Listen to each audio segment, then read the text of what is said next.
Afrique, ouvrons les yeux avant qu'il ne soit trop tard. En République dominicaine, l'histoire est claire. Ils sont arrivés comme commerçants. Petit commerce, boutique, import-export. Avec le temps, ils ont pris une place importante dans l'économie. Puis certains sont entrés dans la politique. Et aujourd'hui, le président du pays, Louis Abinader, est lui-même d'origine libanaise.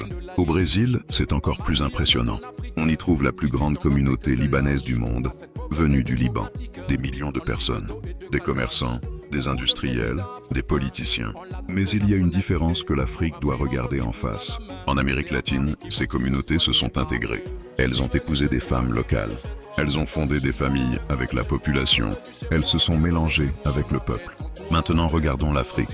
En Côte d'Ivoire, au Gabon, en République centrafricaine et dans plusieurs autres pays africains, on voit aussi leur présence dans le commerce, dans les entreprises, dans certains secteurs économiques. Mais beaucoup d'Africains remarquent une différence. En Amérique latine, ils se mélangent avec la population. En Afrique, très souvent, ils font venir leurs femmes directement du Liban. Ils restent entre eux. Alors, une question se pose pour nous, Africains. Du commerce à l'économie, de l'économie à la politique. Et après, la présidence en Afrique aussi. Qui sait? Peut-être que cela a déjà été tenté quelque part en Afrique. Peut-être que certains ont déjà essayé. Personnellement, moi je ne sais pas. Mais si vous êtes au courant, écrivez-le dans les commentaires. Ce message n'est pas un message de haine, c'est un message d'éveil de conscience africain.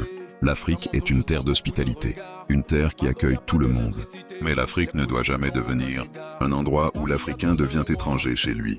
Nos ancêtres ne se sont pas battus pour l'indépendance, pour que leurs enfants deviennent spectateurs de leur propre économie. Africain. Partagez ce message au maximum.